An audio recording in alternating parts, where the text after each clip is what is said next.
Long-Term Care Seed is MRW's weekly 10-minute long-term care sales chat.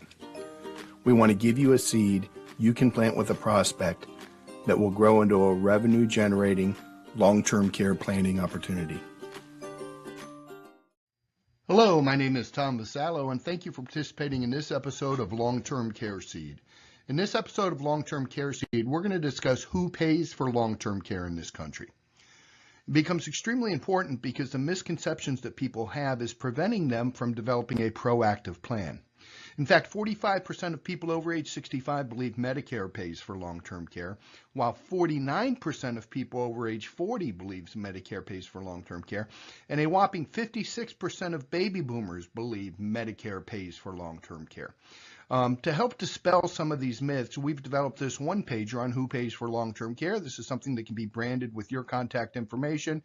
And as you'll see, of course, we've put our videos, like we put in all of our material that helps reinforce the need for planning for long-term care. There's a lot of complexities that people need to understand on what Medicare covers as far as skilled nursing services and rehabilitative services, and the differences between Medicare and Medicaid.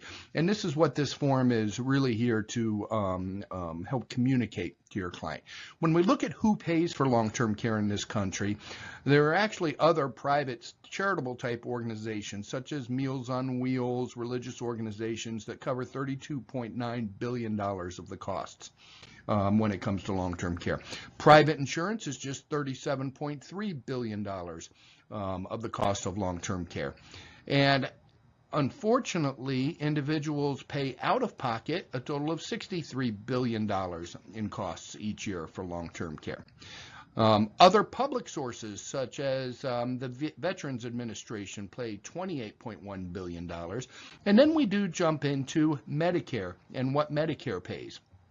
So before we show what amount Medicare pays, let's look at what the Medicare coverage is. My father-in-law had 4 nursing home stays all paid for by Medicare, and if we didn't really understand Medicare, we may be under the false assumption that Medicare pays all long-term care expenses. He had 2 knee replacements, he had a bout with pneumonia, and he had a real bad bout with COVID. In all of those conditions, he spent at least 3 days in the hospital, and Medicare does have a 3-day prior hospitalization requirement. Then Medicare provides coverage for daily skilled nursing care that is rehabilitative in nature. So if you meet the 3 days prior hospitalization gatekeeper and you meet the need for daily skilled nursing care that is rehabilitative in nature, not just taking care of you, then Medicare will cover all of your expenses for the first 20 days. So there's an incentive for hospitals to discharge you to a rehab facility or a Medicare that's lower cost for Medicare than being in a hospital, and it provides the first 20 days of coverage. After day 20, if you continue to meet all of those gatekeepers, days 21 through 100, Medicare will pay, but there is a $200 per day copay. These are the 2024 numbers. Depending upon which Medicare supplement policy you have, it may or may not pay that copay. After day 100 in a nursing home, even with 3 days prior hospitalization, even if it's skilled care and even if it's rehabilitative in nature, Medicare will not pay. So that falls on the family's resources to pay out of pocket. What Medicare will also pay when it comes to home health care is for home health care visits. They would pay when my father-in-law was discharged from the nursing home for someone to come in, after his knee replacements, for someone to come in, perform physical therapy, and leave. What they wouldn't pay is for someone there to help him with his activities of daily living, or if someone has a cognitive impairment, there to supervise someone due to a cognitive impairment. Medicare won't pay for custodial or intermediate care of chronic conditions such as activities of daily living, things like that. Only when the care, you have the 3 days prior hospitalization in a nursing home, it's daily skilled nursing care, and it's rehabilitative in nature. Now, Medicare does pay $92 billion of the cost. Many people don't understand the difference between Medicare and Medicaid. Look at Medicaid. It picks up $467 billion in costs. Now, here's the difference. Medicare is a federally administered entitlement program. We all paid Medicare taxes into the system while we were working, and when we turned age 65, we qualified for Medicare. Medicaid, on the other hand, is a needs-based program, a means-tested program. It's administered by the states and funded jointly by state governments and the federal governments. The requirements for Medicaid do vary a little from state to state, but there are some standard federal protection amounts that you have. Now, one of the things you hear quite a bit is people have to spend down their assets to apply for Medicaid. So let's say an individual who lives alone is unmarried. They have to spend down their countable assets to a level of $2,000. That's all they're allowed to keep is $2,000 in assets.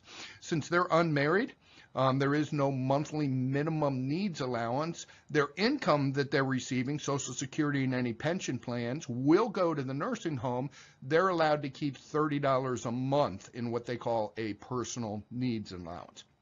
Now, if they are married, they don't want to impoverish the healthy spouse, so the spouse is allowed to keep $154,140 in assets.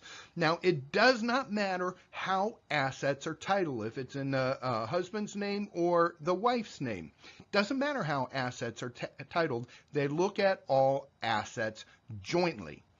Income, on the other hand, they look at individually. So the applicant's income, even when they're married, is going to cover nursing home expenses. They'll look and see how much income the healthy spouse has. If they don't have at least $3,853.50 in income, they'll be allowed to keep the portion of the applicant's income that brings them up to that $3,853. The monthly personal needs allowance, the spouse doesn't qualify for it. If the healthy spouse's income is $3,853 a month or more, then all of the applicant's income goes to cover the nursing home and help offset those Medicaid expenses. In addition, we have something called a state recovery.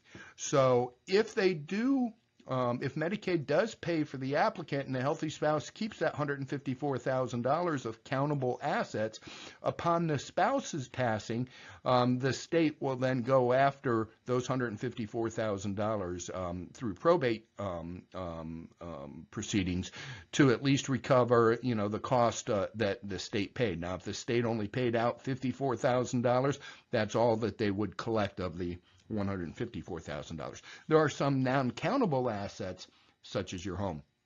Like all of our material, we do have in the form a video. And let's just take a look at this video quick that the client can experience. Today we're addressing a crucial topic that impacts many families. Who pays for long-term care services?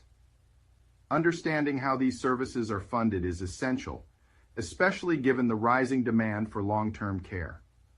Long-term care services include a variety of health and social services vital for many retirees and those with certain disabilities. Let's explore the primary funding sources for long-term care: Medicare, Medicaid, and out-of-pocket expenses. In 2021, Medicare, a federal program, spent $92.6 billion on long-term care services. However, qualifying for Medicare coverage, especially for skilled nursing facility care, involves several criteria. These include a requirement of 3 days of prior hospitalization, and the care must be skilled and rehabilitative in nature. For those who meet these criteria, Medicare covers all expenses for the first 20 days in a skilled nursing facility. From days 21 to 100, there's a copay of $200 per day. Beyond day 100, the costs are not covered by Medicare. Medicare may also cover skilled home health care visits for skilled rehabilitative services, such as physical, speech, or occupational therapy. However, it's important to note that Medicare only pays for the therapist to provide the therapy and does not cover ongoing assistance with activities of daily living or supervision due to cognitive impairments. Now, let's talk about Medicaid. As a means-tested program, Medicaid is the largest single payer of long-term care services. In 2021, it covered $207.0 billion in expenses. But eligibility depends on having assets and income below certain levels.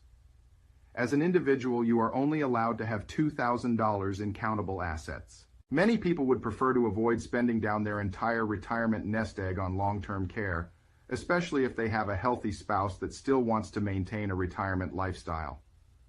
For many people, especially those with assets to protect, Medicaid is not an option they want to qualify for. The reality is that for people with assets, out-of-pocket spending is also significant. In 2021, individuals spent $63.6 billion on long-term care services. This can often lead to the depletion of savings and potentially impoverishing a healthy spouse, pushing many towards Medicaid eligibility after their resources are exhausted. Understanding the financial aspects of long-term care is vital for planning. Each funding source has its own set of rules and limitations, and being prepared can help safeguard your and your loved ones' futures. For more information, consult with your financial advisor. So as you can see, the coverage by Medicare, your Medicare supplement, and Medicaid are extremely limited. The purpose of proactive long-term care planning is to protect assets for your healthy spouse, protect a retirement lifestyle, protect legacy value for your children and your beneficiaries. If you don't have assets to protect, there is a safety net in Medicaid. The assets just have to be spent down to Medicaid levels, and Medicaid will help out. So there is that safety net. As you see, out-of-pocket spending each year is $63 billion. Medicaid levels is $467 billion.